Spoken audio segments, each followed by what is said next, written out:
Здравейте, с мен Венци Чипова в рубриката за усмихнати лица. Дойде пролета и хората започнаха да се оплакват от типичната за сезона умора. Докторите препоръчват витамини и разнообразна храна. Ние ще ви предложим нещо по-интересно и различно, а именно да потанцуваме. Днешните ми гости са инструктори на различни стилове танци, от не особено известния свинг през салса до акробатичен рок-н-рол.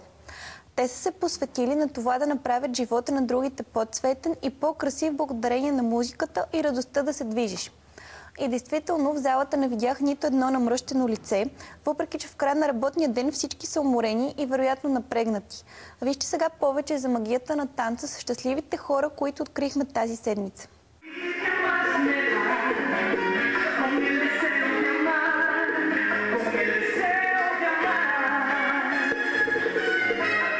Здравейте, при мен са Ани и Трайко, които са инструктори по танци. Разкажете ми точно какви ритми могат да се научат при вас. Здравейте! Първо ние сме Ани и Трайко, преподаваме салса, латино танци, бачата, меренге, много социални танци. В същото време имаме и зала за танци, в която освен латино танците могат да се научат и български народни танци, свинг и рок-н-рол. Имаме специални класове за деца, за да могат и те да се потопят в този невероятен свят на танците. Танците са нещо, което всеки един човек, който го открил, той като наркотик. Няма един път, като го вземеш край. Просто да прави... Как се събрахте заедно? Как се открихте? Това е много дълга история. Скажете. Да. Значи всичко започна преди 5 години. Всичко започна на един тимбилдинг в фирмата, където работех аз. И тогава тя беше част от аниматорския екип. И тогава за първи път видях какво е салса. И толкова се запалих, че точно след 2 месеца вече бях почнал да ходя на салса. Първите 3-4 месеца ходих абсолютно всички възможни часове, които имаше в Salsa Fans. И след това така стана, че вече 5 години не мога да спра. Ани, ти състезавала ли си се? Всъщност моята танцова история е малко по-дълга. Аз съм започнала като малка да танцувам, да тренирам художествена гимнастика, след което съм танцувала модерен балет и акробатичен рок-н-рол. Носител съм на Купа Ловеч за 2000-та година по акробатичен рок-н-рол. Салсата открих много случайно в залата, в която тренирахме рок-н-рол. Наши приятели започнаха да преподават салса и постепенно ме увлякоха и мене и така. Добре, сега салсата ли е вашия фаворит сред танците? Това е много сложен въпрос. Значи салсата има още един танц, който се казва бачата. За мен лично бачатата е моя танц. Понеже той е много по-страстен, много човек може да импровизира много повече на този танц. Съвсем няма никакви правила, всичко е абсолютно social. А за теб, Ани? За мен зависи от настроението ми. Аз обичам да танцувам. Няма значение какво. Аз танцувам в залата и народни танци с групите, след което се включвам в групата по свинг. Танцуваме салса, бачата. Аз просто обичам да танцувам.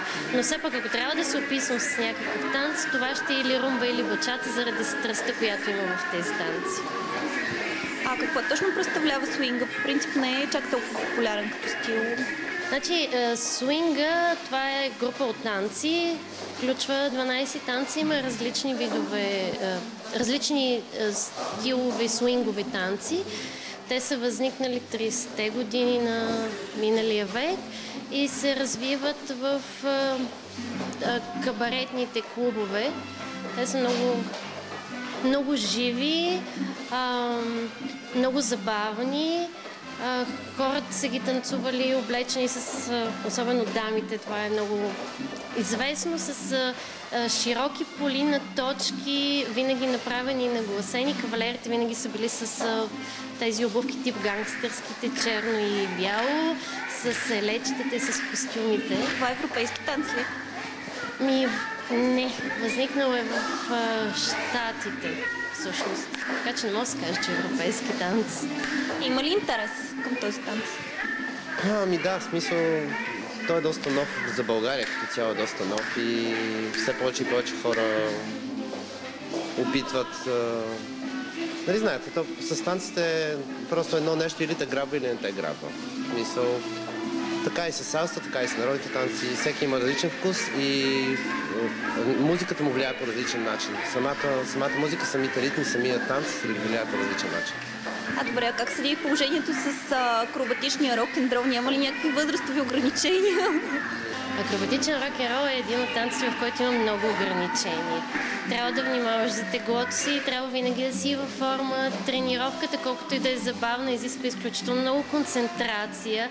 Една тренировка по акробатичен рок-н-рол протича минимум 2 часа, започва с много сериозна загрявка, учат се след което различни фигури. Задължително на края на тренировка да се прави така наречената силова, което са коремни преси, лицеви опори, всякакви фигури, които да ти поддържат, т.е. упражнения, те не са фигури, които ти поддържат фигурата и не се трябва много концентрация. Истината е, че колкото и да изглежда опасно, аз лично на салса съм се контузвала по-сериозно, отколкото по рок-н-рол. Всъщност в рок-н-рол никога не съм се контузвала. Може би заради факта, че там концентрацията е много голяма. Възрастови ограничения няма. В Щатите това е изключително популярен танц и там дори имат състезания за дивизия сеньори, което означава над 35 години.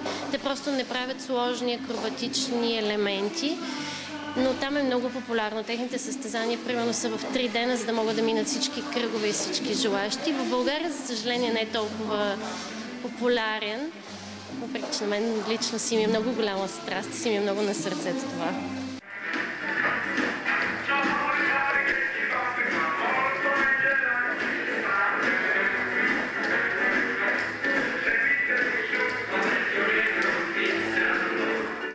Желащите да тренират, към кой стил се насочват най-често? Различно. Истината е, че първоначално хората примерно гледат някакво реалити, сега има много реалити формати с танци, харесват си някакъв танц, записват се на него. Това, което примерно ние наблюдаваме в залата е, че в момента има хора, които идват на народни танци, на салса и на свинг. Просто те искат да опитат от всичко и пробват. До преди 2 години бих казала, че салсата е най-масовия танц. В момента смело бих казала, че народните танци се възраждат. Просто в това, което наблюдаваме, новите групи по народни танци са толкова пълни, че няма място за всички желащи и се налага да ги разделяме. Какъв е случай с последната група по народни танци? А как си го обяснявате? На какво се дължи този засилен интерес? Нямам обяснение. В смисъл, според мен това е като една вълна. В смисъл, то като се случи, тръгва реално от ухо на ухо, нали? От уста на уста. Един казва колко е готино, колко са енергични хората, какво настроение ми дават и така нататък. И просто хората почват да ходят, срещат хора, които имат подобни интереси и това ги прави щастливи.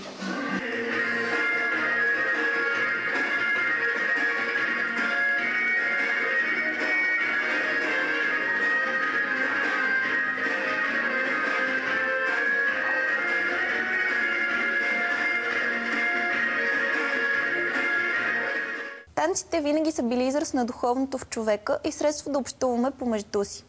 Това изкуство може да бъде израз на страстта и любовта между двама души, на болка и на тъга, или пък просто на радостта от живота. В немалко култури танцът има и магическа и ритуална символика. Във времената преди интернет и Фейсбук това е било начин да впечатлиш любимия и да му покажеш, че го харесваш. Днес в големия град танците не са загубили своето социално значение. За много хора, освен средство за разпускане, те са и начин да се запознаеш с интересни хора и да завържеш нови приятелства, които понякога продължават и за цял живот, както споделиха гостите ми.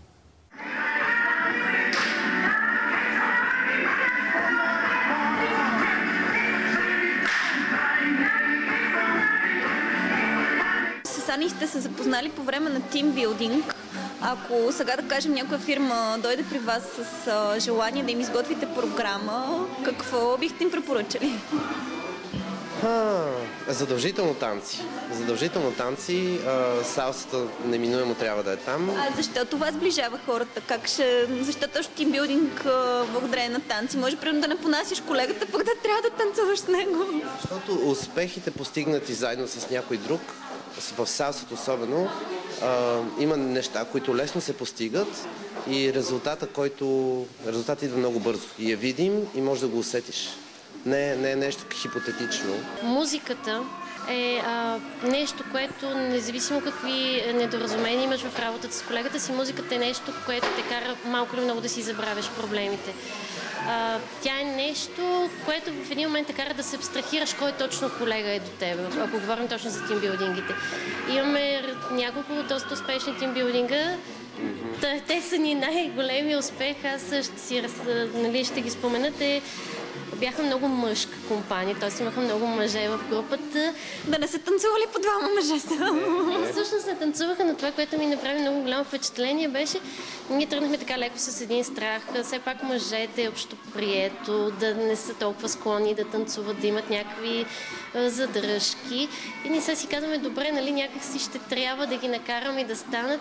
Истината е, че в момента, в който казахме, хайде да научите някакви стъпки, станаха толкова много хора, че в залата нямаше място. Отворихме вратата, за да излязат на терасата, за да може да се съберат всички желащи от тяхната фирма да танцуват. Така че мисля, че танците са един страхотен начин да разтовариш, много неформален, много неангажираш, но в същото време изграждаш много добри връзки между хората.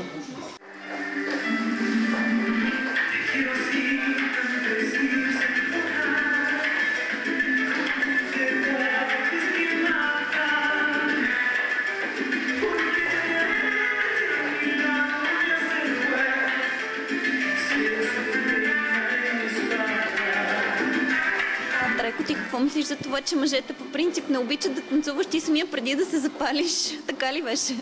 Не точно. Аз преди това 4 години съм тренирал спортни танци. Това много отдавна, разбира се. Но аз не смятам, че в смисъл, това го имаш вътре и за мен лично не е нужно да потискаш нещо, което го имаш и нещо, което може да те направи щастлив. Добре, да ако го нямаш.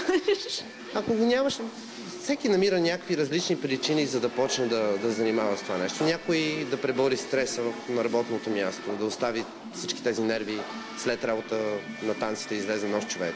Друг да срещне нови приятели. Трети просто го има кипи отвътре. Няма някаква закономерност за хората. Те просто танцуват или не танцуват. Обичат или не. Може би има и четвърт вариант, тя го знае. Четвърт вариант, той никога не си го признава, но има мъже, които идват само защото приятелката им достатъчно дълго време им е повтаряла за това. Но по наше наблюдение те се запалват повече от приятелките си. Впоследствие стават много по-ентусизирани и по-редовни. Това е доста странно, между другото. Според мен много хора ги е страх да пробват нещо различно. С годините забелявам, че все повече и повече мъже почват да ходят на танци. А може ли да се каже, че клуба е един вид като място за социални контакти, където хората се запознават, създават приятелства? Определено е така. Имаме в нашата школа специално, имаме момче и момиче. Те ходеха по-отделно на салса. Вече са съпруг и съпруга. В смисъл, сключиха брак преди колко? Може и половин година. Така че това е определено място, къде човек може да се срещне хора, които са на неговите вълни, нека така да го кажем. Хора, които обичат, харесват музиката и това е начин на живот, общо взето. В смисъл не е... Как е най-често хората идват сами или идват вече след като са оговорили с приятели, с партньори? Има ли хора, които идват просто така самичък и казва, искам да танцувам, въпреки че няма партньор? Има много такива. То е много... трябва да ги разделим на групи, между другото, по-младите и учениците даже. Идват на групи приятелки, приятели, организирани, някакси не знам, срам ли ги, защо не идват сами. Вече по-възрастните, по-зрелите хора идват така и казват, аз да се разведре малко, да е нещо различно. Като им хареса, почват постепенно да водят приятели. Нали, няма да забравя една от предните групи, които стартирахме. Имаше толкова много мъже, че молихме дамите от напредналата група да останат, за да помагат, защото те нямаше с кого да танцуват.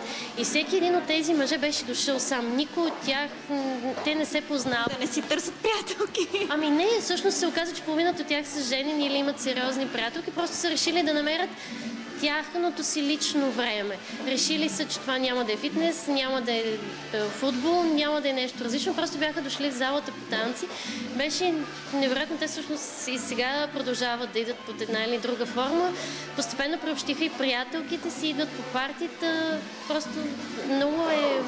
Танците са едно голямо семейство, нали? Много обширно понятие, но е място, където срещаш хора, с които можеш да си говориш за много различни теми и в същото време да не говориш за работа.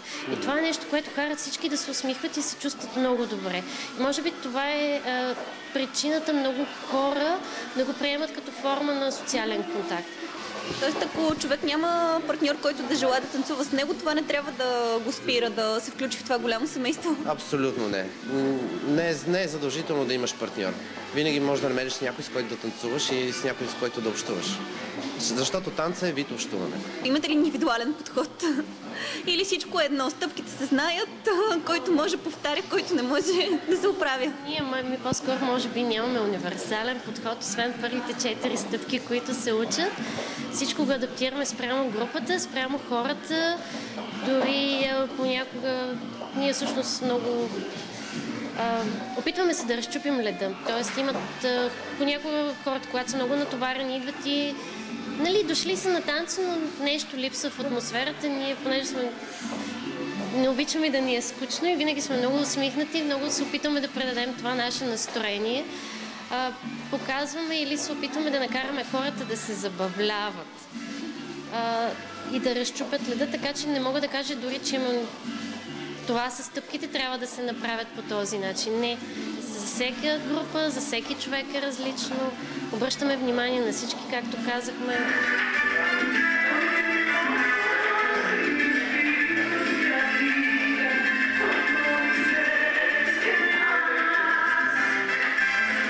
Какви са възрастовите граници? Колко е най-малкият ви клиент и колко е най-възрастният, ако не е тайна? Половина са деца. Една много голяма свадурка, просто... Децата са между 4,5-5 и 12. Те са невероятни слънчеца. Те са моите слабо смисъл. Аз се забавлявам много с тях. Те ми се подиграват всички, че в групата сме децата плюс още едно, т.е. аз съм най-голямото дете в тях. При тях, иначе за възраст, не знам, от 13 нагоре няма горна граница. Всъщност ние никога не питаме хората за възрастта им. След като те са решили, че се чувстват добре в залата, няма възрастови ограничения. Има ученици, има студенти, сега имаме 3 абитюрентки тази година. Имаме хора, които работят на много различни места. Не знам. Имаме една възрастна дама, не знам на колко години, но тя е възрастна дама, която много си обичаме. Тя идва, да, може би не се справя толкова добре, колкото всички останали, но ентусиазма и желанието, с което идва, заразява и всички останали. Завидно е, наистина е завидно. Да. Завидно. Помагат ли танците да запази човек детското в себе си? Погледнете ни. Определено, да. В смисъл... според мен всеки вид положителна емоция ти помага по един или друг начин да останеш по-млад. Добре, ако самите вие все пак предполагам, че и на вас ви се случва да имате дни, в които не сте в настроение, как тогава успявате да накарате всички хора тук да се почувстват добре? Аз съм обикновено този, който идва с лошо настроение. Това е факт, признавам си го. Много е странно, но аз в залата се зареждам. Първата песен не говоря, примерно той води или някои от другите инструктори. Втората песен вече по средата аз съм се усмихнала, започнала да танцувам с удоволствие. За мен танците са начин да се забавлявам. Тоест, примерно, една песен съм нацупена или не приказвам, защото имам такива моменти, наистина си признавам, след което нещата се променят. Това е също и като с хората. Те се променят докато танцуват. Идват изморени, по средата на тренировката се усмихват, накрая вече се забавляват много искрено. Въпреки че тренировките са по 1 час, много рядко успяваме да се вместим в този 1 час. Много повече успяваме. Даже понякога ни е трудно да се тръгнем от залата. Това ли е вашата рецепта за щастие? Да сте от щастливите хора танците? О, да. В смисъл, всеки трябва да го пробва, но наистина за мен лично танците са нещо, което наистина ме прави щастлив и ми помагат да си върша другите неща в живота, защото нали, това не е единственото нещо, което се занимавам, но те определено са двигателна сила в моя живот. Аз наистина танцувам от много малка. Примерно съм била на 5 години, когато съм танцувала. И аз мога да кажа, че винаги съм била щастлива. Така че определено мога да кажа, че танците са начин да бъдеш щастлив. Хора, бъдете откровени със себе си и не се страхувайте да опитате нови неща. Единството, което може да загубите е вашето лошо настроение. От мен е да преследвайте мечтите си, за да бъдете наистина щастливи и танцувайте.